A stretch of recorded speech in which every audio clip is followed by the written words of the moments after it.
quest. So Indrani, over to you. Thank you. Good evening, everyone.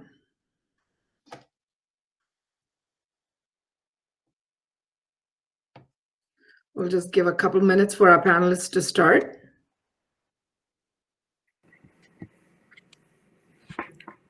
All right. Thank you. Thank you so much for choosing to be with us this Saturday evening. My name is Indrani Gadhanseri. I help drive growth for AtQuest, and I'm based out of Seattle, Washington in the US. I'm thrilled to be engaging with our guest panels today for the topic 360 degrees of sustainable lifestyle. Sustainability is the ability to exist constantly without disturbing our ecosystem and in harmony with nature. Over the last few centuries, we saw human impact on biophysical environments, ecosystems, natural resources causing global warming, environmental degradation, mass extinction of many species, and much more, right? And today, we have an ecological crisis, and we're on the brink of collapse if we do not act immediately. It's no longer possible to exist or grow at the expense of others. And we see the urgency to act. But, there is hope. And when I say that, I mean this with all my heart. Thanks to young people like our panelists today that are choosing a path that could potentially help change that relationship with nature. Along with everyone that's here today, I hope to learn about how they're driving the much needed change. So without further ado, I'd like to introduce to everybody Ishani, Palandurkar, Sathya, Bhavana, Datta, and Chandrashekar Bhat. I hope I pronounced your names correctly. Welcome, guys. Thank you so much. Yeah, and I would like to take a couple minutes here to introduce each one of you. Ishani is a young professional working in the field of environmental development and capacity building, and is one of our 80 participants across the world to join Sir Robert Swan on the Antarctic Expedition 2021. She's going to be attending a program that will train participants on climate change and ecosystem conservation. Bhavana here is the CEO of Revastra, bringing together the concept of circular economy, reduce, reuse, and recycle thought process into the mainstream fashion. And last but not the least, Chandrashekar Bhat, CEO of Trashin, is reducing the risk of human catastrophe due to the resource depletion and climate change by reinventing, recycling, and sustainable consumption. Trashin connect the generators of waste directly to the collectors, right? I'm so excited, guys. I mean, these three topics are so close to my heart, and I can't wait to dig in. It's a pleasure to have you with us today. Thank you, Indrani. Cool. So hey, we're going to be switching between the three panelists, asking a question, engaging with you at any point of time. If you have any questions, I'd be more than happy to open it up. But for our audience out there, just wait until the panel is over so you can ask questions, and we'll open it up to our panelists for questions. Fair? Yes. Yeah. Right. I'm going to start with Chandrashekar. Chandrashekar, can I call you CB? Yes, please do. That's what everyone calls me here. All right. It's my short name for Chandrashekar Bhat, so CB is good. CB, all right. So, hey, from mining to the founder of Trashin, right? And how did that switch happen? I'm so curious now. So the initial thought of getting into sustainability came when I was in school. I was just having a candid conversation with my dad about what I should do, right, as I grew up. And he told me, and it stuck in my mind, he told me that sustainability is going to be big in the years to come. And I don't know why, even after so many years, I still remember that. Even when I had the opportunity to study mining, the main reason I chose that was because I was interested to know how I can bring in some environmental impact into mining to reduce the harmful effects that is being done over there.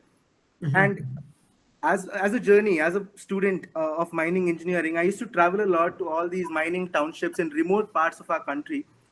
And in many of these visits, I noticed that the mindset of the people in our country, especially in the downtrodden society, right, is that they really do not bother about cleanliness or having a very beautiful landscape around them.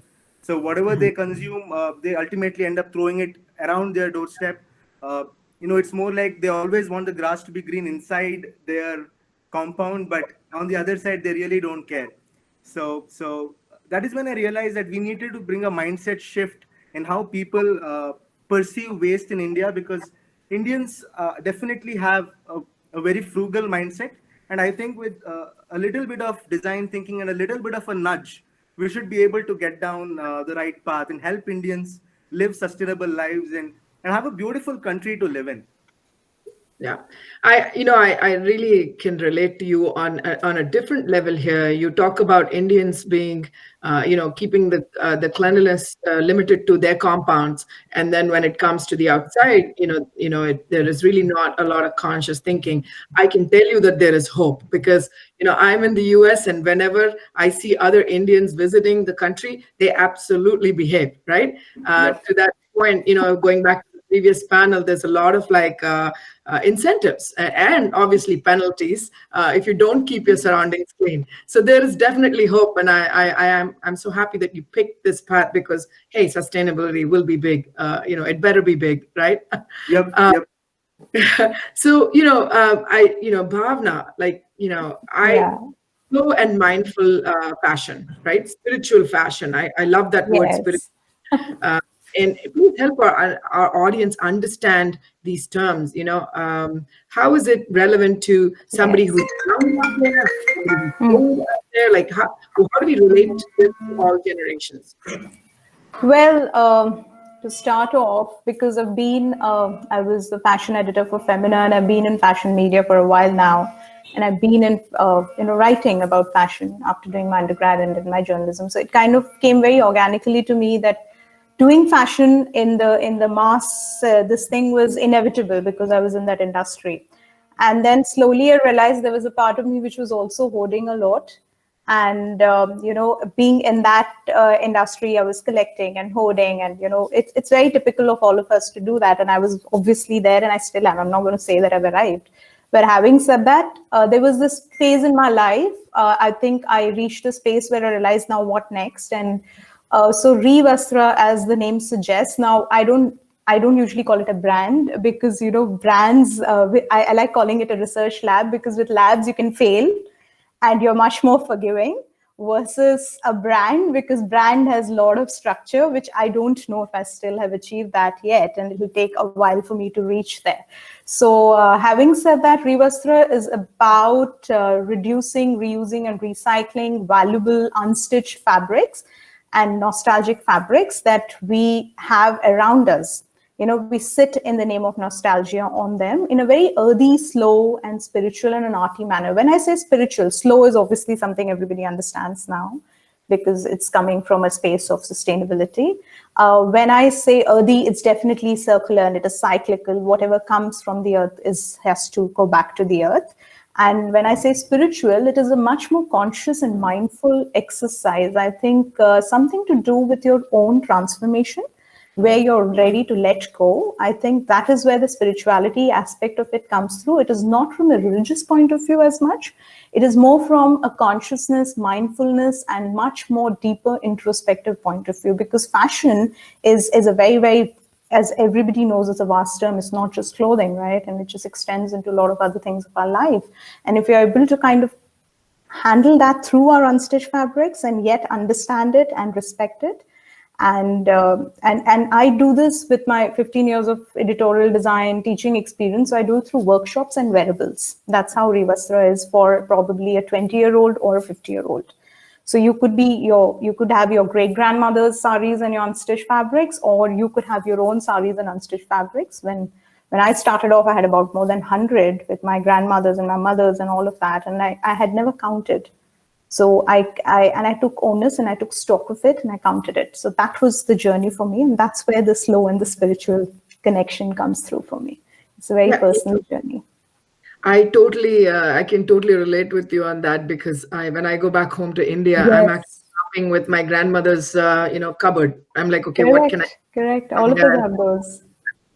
Absolutely. And I agree with you. The word brand creates that pressure of performance, right? And yes. To me, at remove that least. out of the equation. I mean, I really appreciate people who can do that. Oh, I'm absolutely going to do that now, because that's an absolutely mind-blowing concept of saying, let's not call it a brand, let's call it an R&D, and then the risk, the feeling of failure, is taken away. It doesn't really hit you that hard.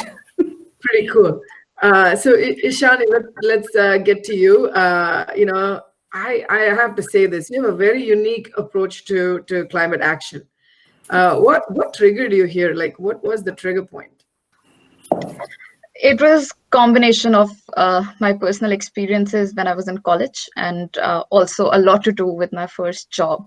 So I was studying commerce when I was in college, and I was almost at the brink of taking a year off, but then I started traveling with my friends and family, and I remember the first time I went to the mountains, and I felt so disappointed because you see those beautiful pictures of snow and serenity, and when I landed in Manali, I was so disappointed. And then, I mean, the journeys continued. I used to interact a lot with the local communities, and they would, have these subtle complaints that apple farming is not going well, so they are rising it up to the altitude. And some people are losing their jobs because the climate is becoming very erratic. And I didn't know of the word climate change at the time. I was still in college, and to fill my time after my college, I started working with the University of Chicago. So they are a research center in South Asia of the university, and they have some fantastic programs on energy efficiency and air pollution in India. And that's where I got a lot of energy and encouragement to keep pursuing this field. And thereafter, I started working with NGOs. So it's more of a combination of what I experienced on ground and how my work inspired me to keep going on. I think this is great. It brings a lot of the younger generation that's listening in, and I think it pays to pay attention to what's out there, right? So when you get out of your house, you see things, you feel bad for a second, and then you move on, right? That's the way India has survived centuries of life. We're a very old country, very decentralized, yet organized chaos, right? But it's nice to see people like you stopping and thinking, and hopefully taking a path forward to change, right? So I really have hope here, guys. I keep saying this time and again that we're at the brink of a collapse here. What are we going to do? And then I see people like you, and it really keeps me hopeful that we're going to be okay, right? Thank you so much. CB, so you've chosen to bridge waste generators and recyclers and trash pickup. I mean, there's such a beautiful. I mean, we already know what the flow sheet looks like. Who's touching waste at every point? At least most of us do. And then you're using digital technologies to kind of bring this all together. What's the idea? What's the idea of using digital technologies, right? Please walk us a little bit through that. Right. So, there are two ways of solving the recycling problem in India, right? The waste management problem. What we are into is basically a band-aid. We are basically a band-aid. We are doing damage control, and recycling, I believe, is damage control. Whatever we are generating on a day-to-day basis as waste, we are in a position to handle that, and we need to scale it up to a huge, massive extent to even handle everyday waste generation in India right now. So that's a long step in itself. The other long-term change is the change in sustainable packaging, wherein you replace your existing packaging with sustainable packaging that is much better environmental impact. So that is a much longer-term change. So yeah, we are doing a quick fix. We are into damage control, and that's the first thing I would like to tell you here. And when you're doing damage control too, I believe that you can actually create impact at scale. Because as Bhavana was mentioning, it is definitely possible for somebody to have a small shop and sell bamboo straws or anything that has got to do good with environmental products, but it doesn't really create impact. And we need to bring together people like this. We need to bring together local decentralized players like this on a single platform to make that change happen. And that's the reason we decided to use technology. And even when it comes to technology, we try to fix the two core problems that were there in waste management, which was segregation and aggregation. So larger the quantity of waste, the more uh, feasible it becomes to manage the logistics and the cost of disposal. Plus, the more you segregate, the better value you can make out of your waste. So using technology, using a very simple addition of a camera feature, what we are doing is we are encouraging our customers to take photos of their waste when they make a booking. And this allows us to do a lot of image processing in the backend. And as we grow with scale, we will be able to predict the value of waste dynamically based on the segregation and the quantity of waste that is then present.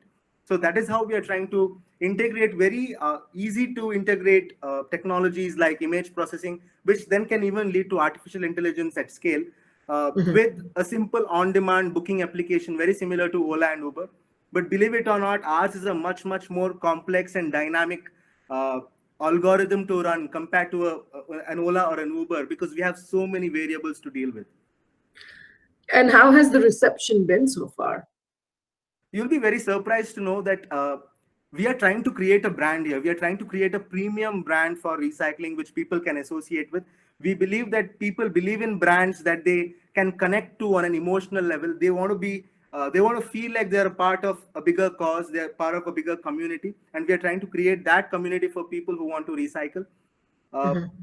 And in this process of creating a brand, you'll be very surprised. We have not even spent 1% of our revenues into marketing. So whatever growth we've had so far, and we have grown at about 200% year on year, we have grown it organically, only through people who have reached out to us by finding about us online.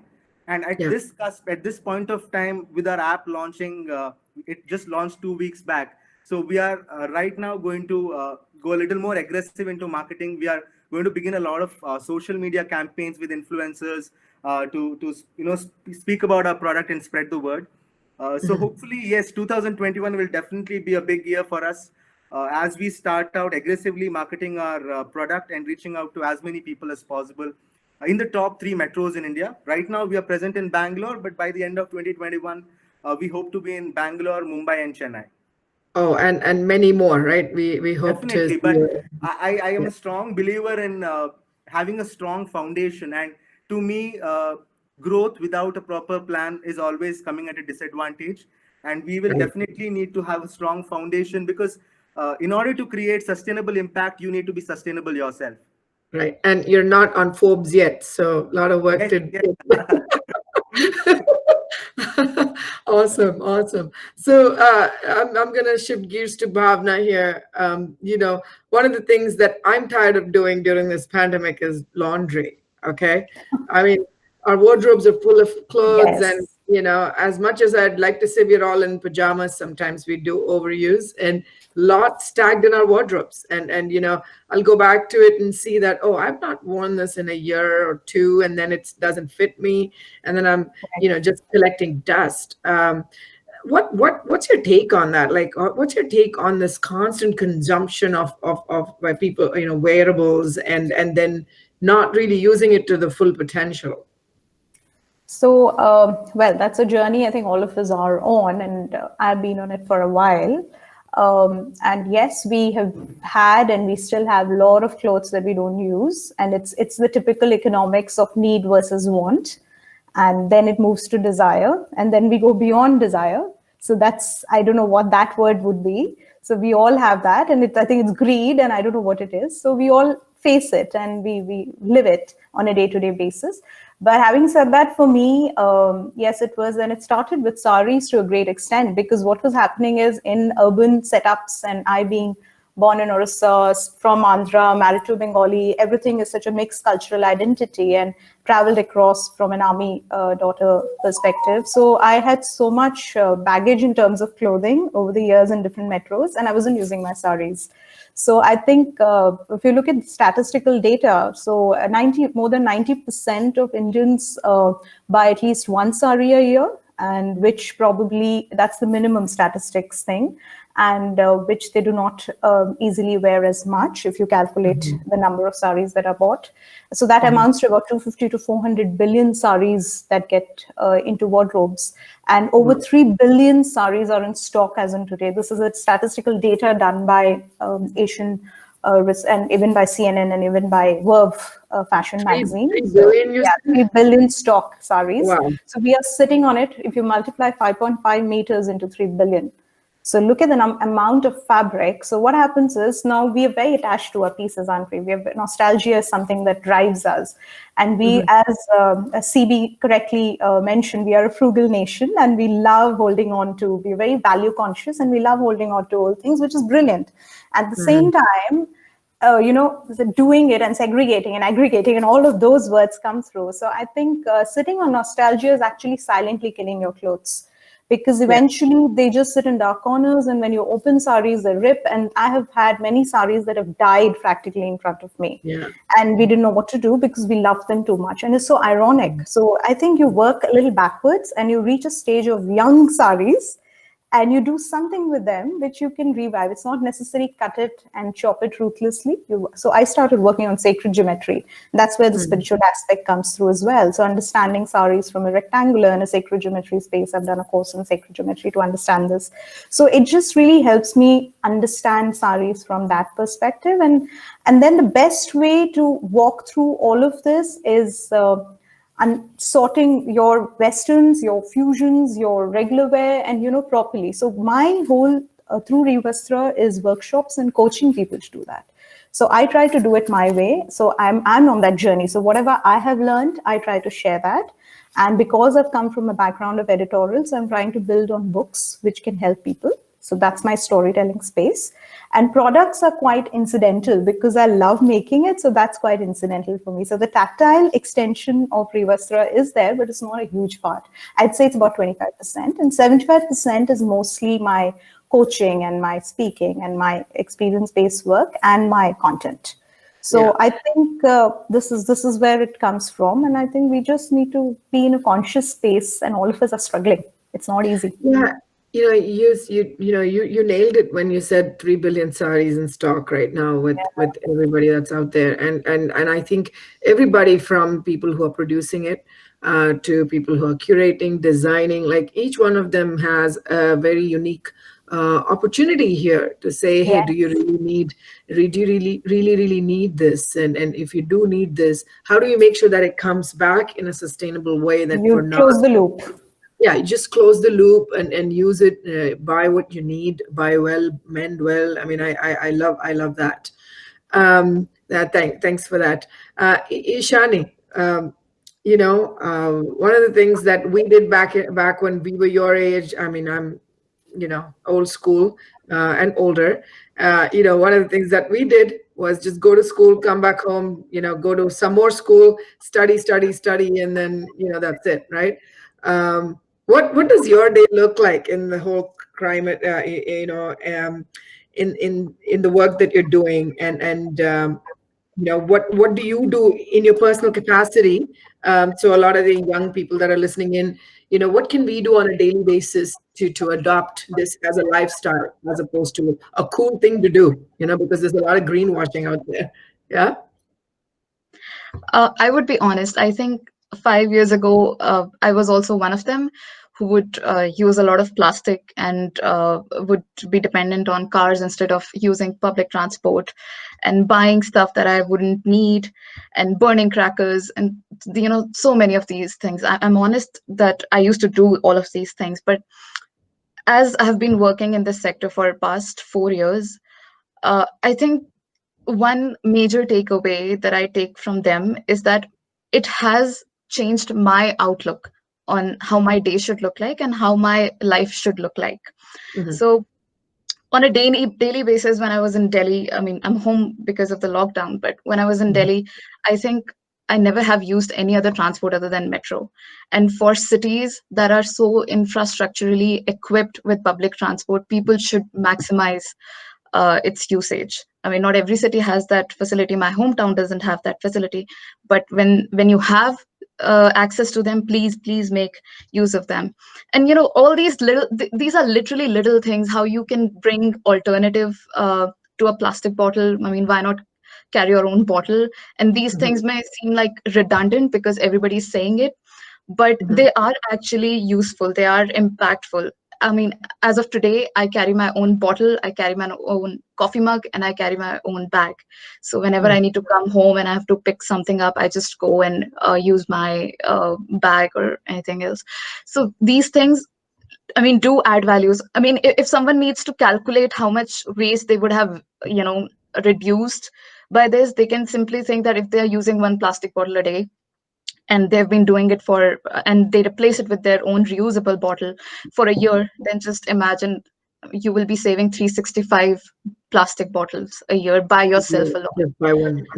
Yeah. So imagine the kind of impact you will bring when you are able to do that on a daily basis. It actually becomes a habit. Instead of reminding myself, I'm always looking for, where's my bottle, where's my bag, okay, now I have to go. So that's what it looks like. And additionally, I'm so glad that I've been able to engage my family and my friends into this conversation. So they may not be as active as I am, but just subtle reminders: Mom, please carry your own bag. Let's not take scooty, can we walk, it's just 200 meters. So these subtle reminders, and people are agreeing to it. I mean, from past 4 years we haven't burned crackers on our Diwali, and my sister was pretty upset with me because she thought I was just killing the fun. But now that she's all grown up and she also lives in Delhi and we have seen how air pollution is like, she's totally supportive of this. So I think it's very basic, but yeah.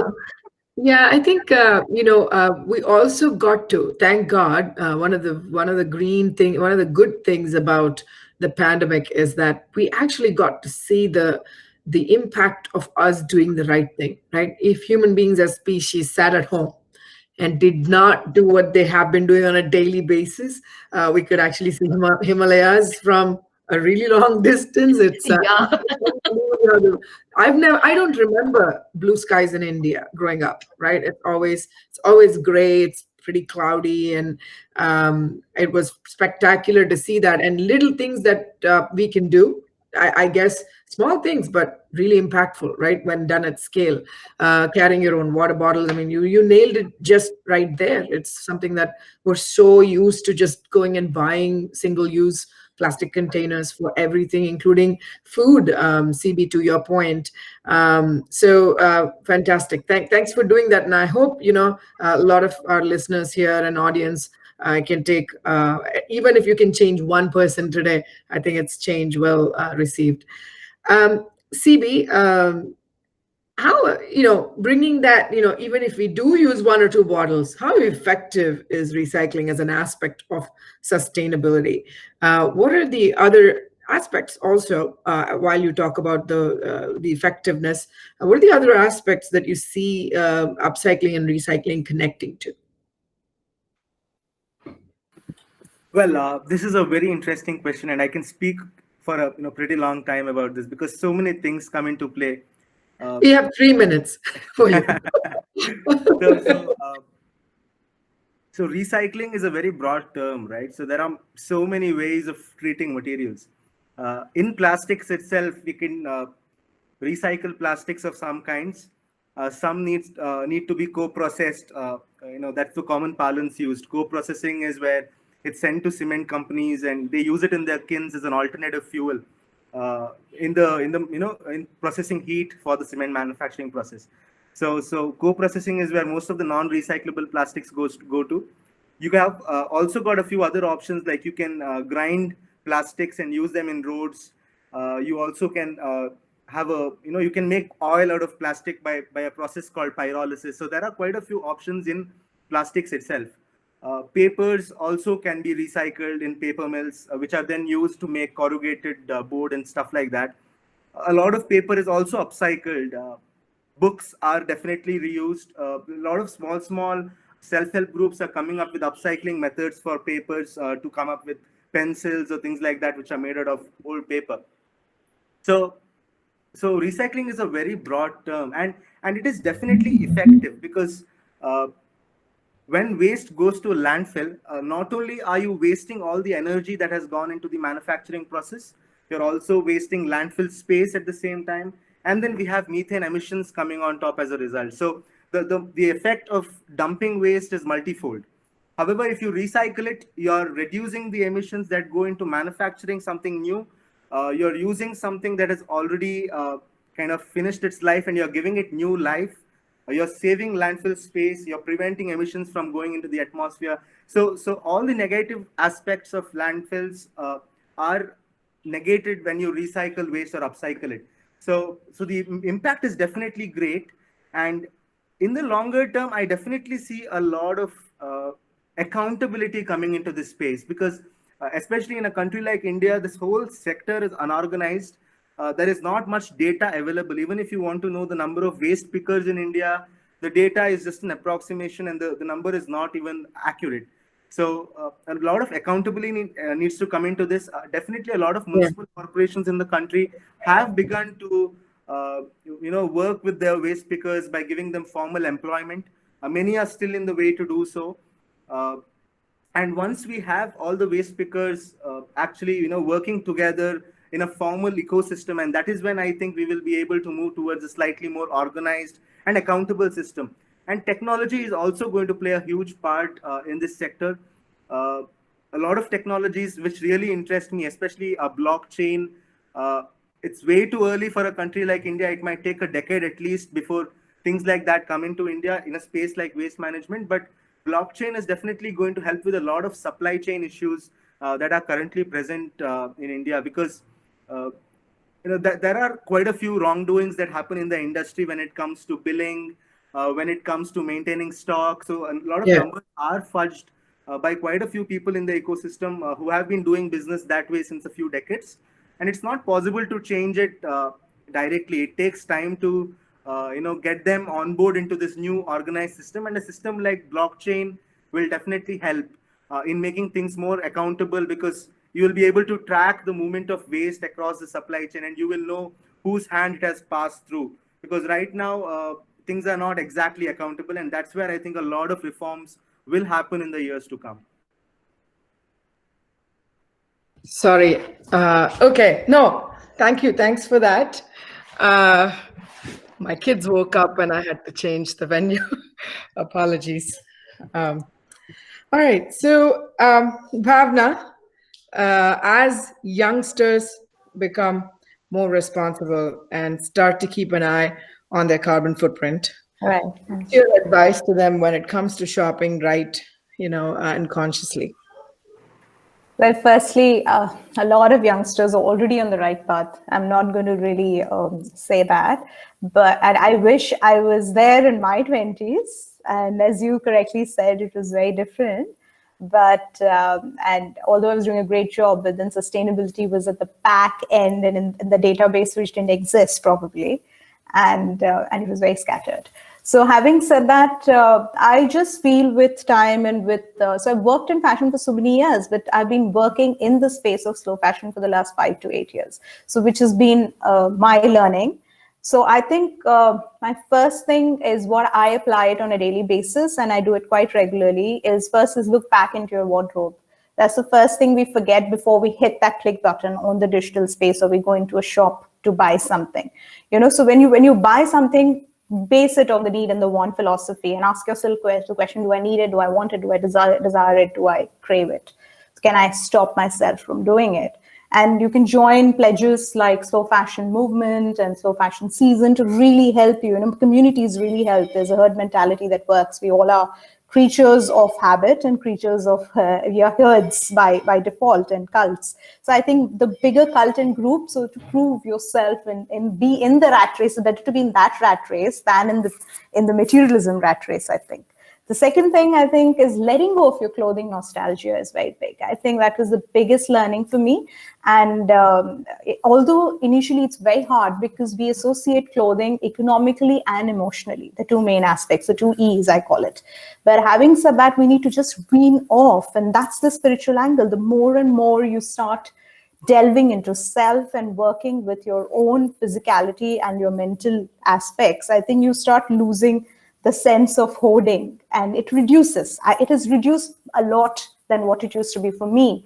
So I really haven't become a monk, and I seriously can't, living in a place like Delhi and Gurgaon, I can't really leave everything. But having said that, at least it's a trial and error method, and I'm struggling, but yeah, somewhere, So say third thing is, I think that's about mindfulness. The third thing is love yourself and your identity. I think the biggest thing, over the years, it was like emulating the West, and we are aping the West, we're aping trends, we're aping fads, and we are just forgetting our own identity. We don't look back, and when I go back to the roots, and we are proud as a race, but there's no sense of pride. There is a difference. So I think instilling that sense of pride is very important, and we need to have that sense of pride. So it could be, a small thing, just wear it with a lot of pride and have one element of Indianness in your clothing, in your looks. Yeah. And the last thing is learn skills for 3 hours in fashion. I think the reduce, reuse, and recycle philosophy, the more skills you pick up, the more learning you pick up through books and art and, anything. It just on a day-to-day existence, I think that's it. I think that will help all of us struggle and reach the space sooner than later. Very, very, that's very cool. Thank you so much. Thanks for answering that question. Quickly moving on, based on the time that we have here, moving on to Ishani. You've been selected on the ClimateForce Antarctic expedition. What is this expedition about? And if there are other aspirants out there, how do they go about it? There is an explorer and environmentalist, Robert Swan. He is the first person to have walked on both the poles on the Earth. And after his visit to Antarctica and looking at the conditions, he founded an organization called 2041 Foundation. And it is named 2041 because the treaty that conserves Antarctica today, it's up for renewal around 2041. So each year he gives a call out to people from different backgrounds and different age groups and different countries to go with him on this expedition and attend a capacity building program. And while all of us may not be working on the Antarctic conservation, but it gives a huge realization that climate change is not a regional problem. It's a transboundary issue. And it's pretty much evident with what happened with the ozone hole. When the Montreal Protocol came out, asking all of the countries to reduce their ozone depleting substances, there are no permanent civilization in the Antarctica, yet it suffered the consequences. So we have to be mindful that it's a global challenge and it has to be addressed globally. So that's the expedition about, and we are set to go next year in November. For those who are interested in applying, I think they open applications somewhere around August, September for the year after. So maybe for 2022, I think the applications might open somewhere near August, September. And one of the major challenges with this expedition is that you have to raise a lot of amount for the expedition fees. So so those who are applying, so there's an entire process of selection and technical interview, a technical round and the interview. And if you clear all those, then you have to raise good amount of money. At the least $15,000 and some expenses. So you have to be prepared for a very rigorous fundraising. Right. Yeah. Awesome. I'm sure a lot of youngsters, as they gain noise on this, I'm sure a lot of us would be interested.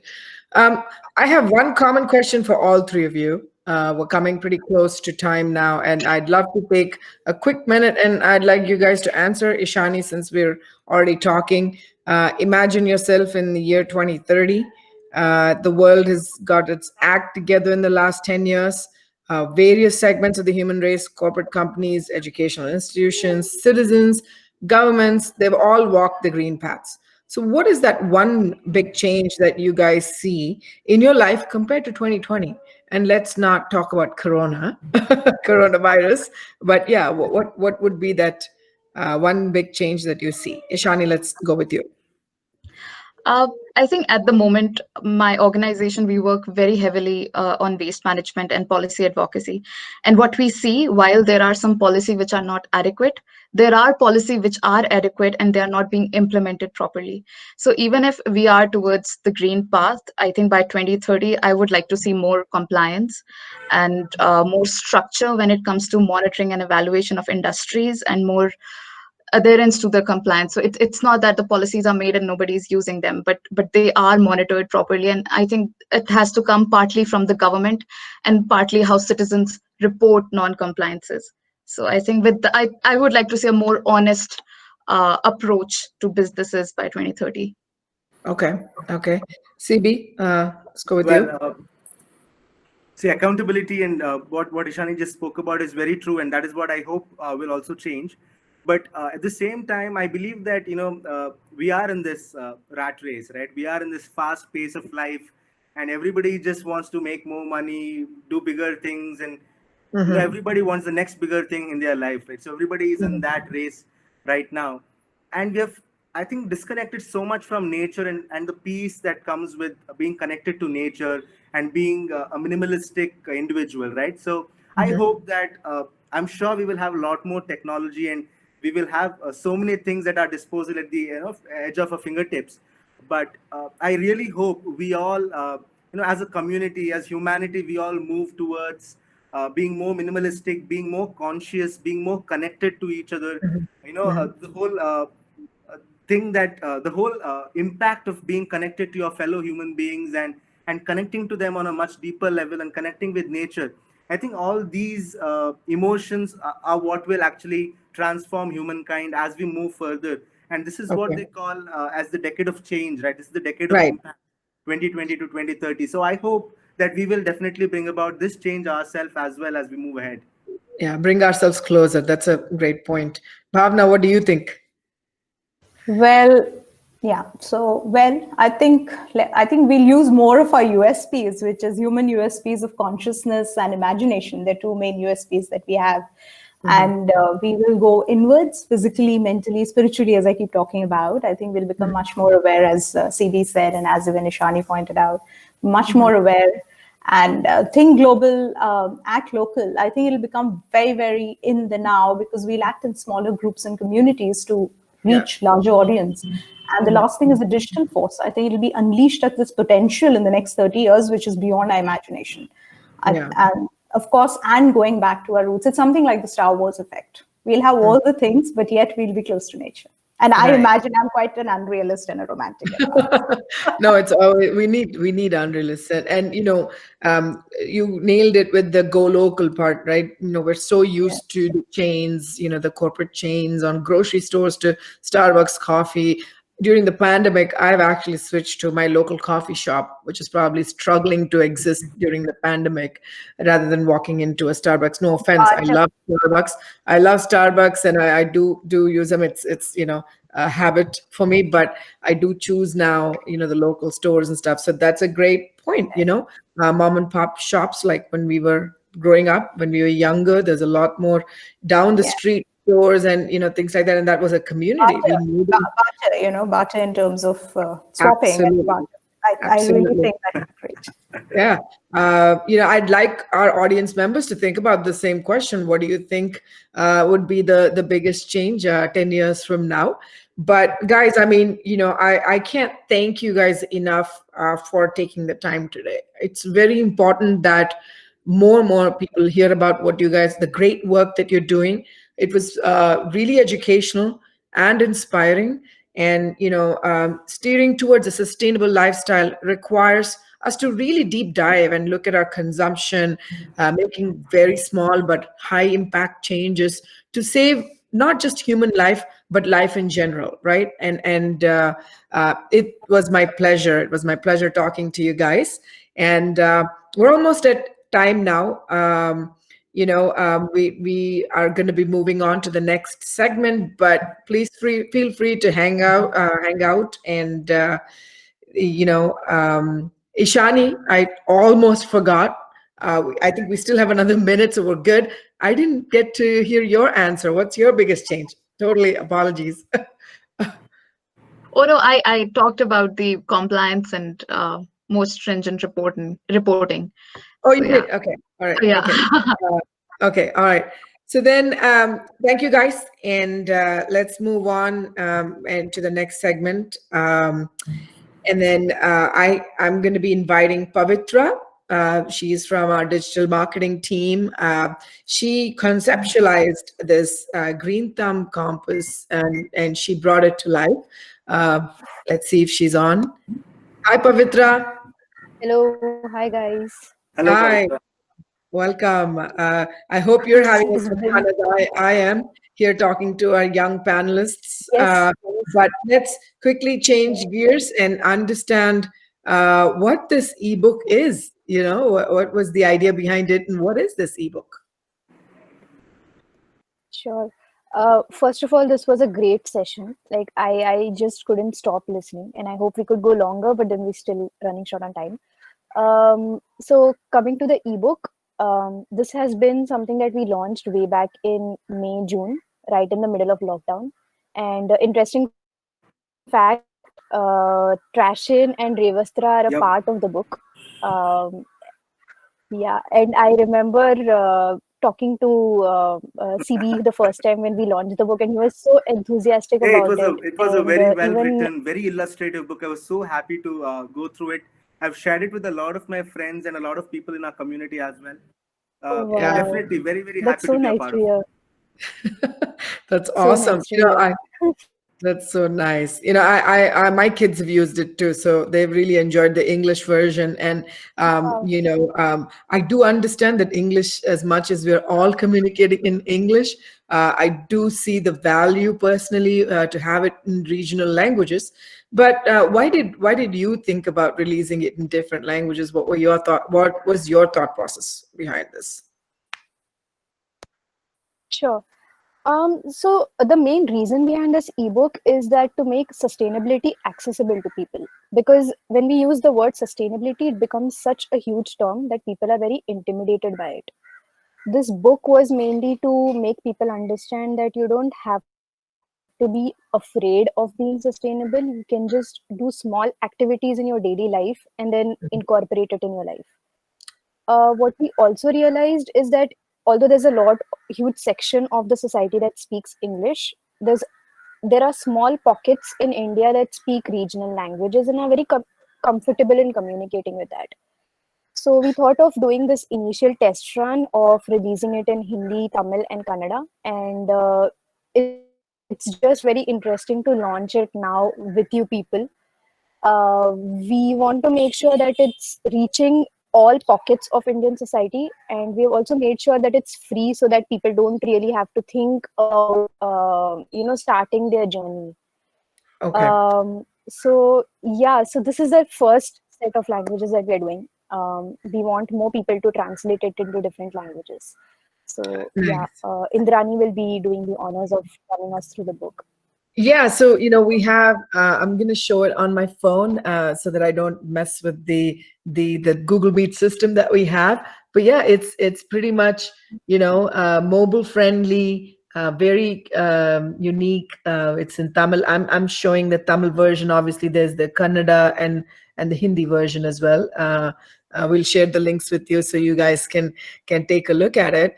But I'm curious, guys, and CB and Bhavana and Ishani, feel free to pitch in here. What's your I mean, let's start with Pavitra. Obviously, what's been the reaction so far with this ebook? Like, what are people saying? It's been very interesting. Like we launched it not knowing where it's going to go, but then it sort of just blew up. A lot of people started downloading, and we started interacting with more brands as we started making this. And there were people sharing their pictures when parents and kids were doing the activities together. So it's really illustrated and colorful, that so it's attracting more kids to use it also. So That's yeah, it's been a very positive response so far. I'll tell you that I actually shared that with a bunch of our friends and family back here in Seattle, and they loved it during the pandemic. They were just, looking for activities for their kids to do, and they just love it. And so thank you so much for making this your baby and conceptualizing it and bringing it to life.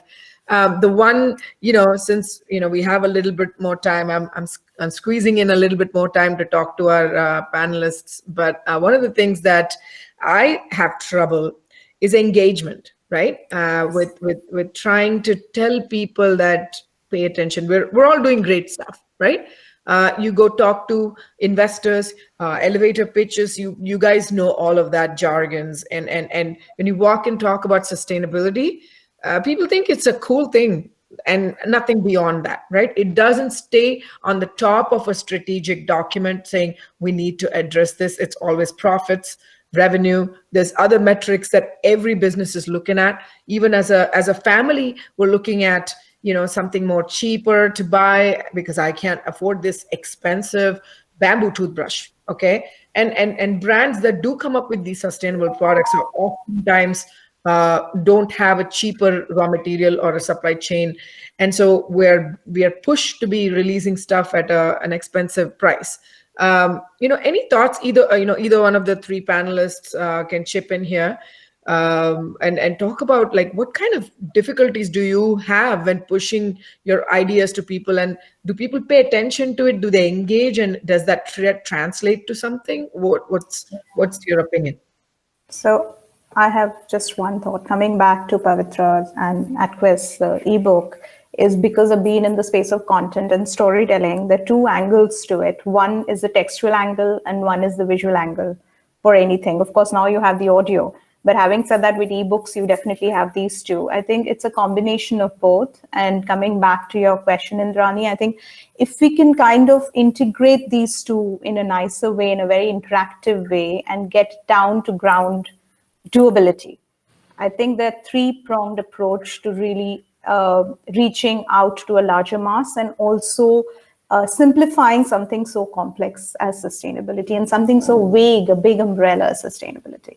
I think that's the eventual thing. And that's something which I face as a writer, because I'm very text heavy and I've always written long form writing. So it's very difficult for me to engage, and being in a space of teaching and all of that, it's very difficult for me to condense everything and simplify things. Elimination is difficult than addition. I think addition is very simple. Yeah. I think that's something which is a learning, and I think that will really help. And this book is a good start for a lot of people who, not to complicate things, but to do it on a daily basis. Any other thoughts, guys? We at Trashin have been engaged with quite a lot of corporates over the past few years. We have been helping companies, comply with PCB regulations with regard to disposing waste. It's called the extended producer responsibility. So one thing that we have noticed with these corporates is that all the bigger ones have definitely understood sustainability is important. It is one of their top agendas right now, especially in the current situation. Most of them are focused on it. They have dedicated teams working towards sustainability in different aspects, whether it's air, energy, or even waste. So yes, if you get hold of the right people, you can definitely have a productive conversation and really do some good projects with corporates. That's not much of a challenge. But yes, when we speak of investors and the venture capitalist community, now that is a completely different story altogether, right? So these people definitely look for huge growth in a very short span of time. They look for exits, and it's important to position ourselves as an initiative, as an organization, or whatever we are doing. It's important to position ourselves as something that can grow so fast and deliver them great results in terms of either an exit option or even an IPO. So I think as social entrepreneurs, it's our responsibility and it's our role right now to fine tune our business models, to fine tune whatever we do to make it scalable, to make it feasible for implementing on a larger scale in the economy. So I think that is a challenge we all have to take up and figure out what is the right way for us to grow our businesses at that pace. Awesome. Thank you. Ishani, any thoughts? Yeah. When we engage with people on this conversation on moving towards a sustainable lifestyle, they often feel that it means disrupting their current lifestyle. And most often they don't know that there are successful examples where their needs are met, their wants are met, and yet they are sustainable. So what I really feel that when we work in this sector, we focus so much on the problem that we sometimes forget to put out the success stories. So, I mean, I remember in a very recent conversation with my father, we were talking about electric vehicles, and he said, no, diesel vehicles are the most economic and they can never replace the huge trucks. And I said, there are electric electric buses, trucks that are already operational in China. China has below 1% of their vehicles as diesel vehicles. So, and he was astonished. He didn't know. So I think it's high time that we have to put forward some, not really statistics, but even some success stories so that people realize, oh, this is not something extraordinary. They don't really have to come out their comfort zone immediately. It's something that it's doable, it's achievable. No, great point. We almost always look at, the one or two successes and we think it's not enough. But I think you have a great point. Even if it's one success story, put it out there so anybody who can relate and then take the baton on. Thanks for that, guys. Thanks for answering that. I think we're pretty much at time. But again, like I said, a lot of fun talking to you. Super educational, inspiring. Stick around if you want to walk into the next panel. I just want to thank you guys once again, and I would like to move on, but I'd like to take a second to remind people to sign up for our Green Compass to win the AtQuest giveaway. There's a pretty cool surprise, I've been told, by our team. So please stick around. And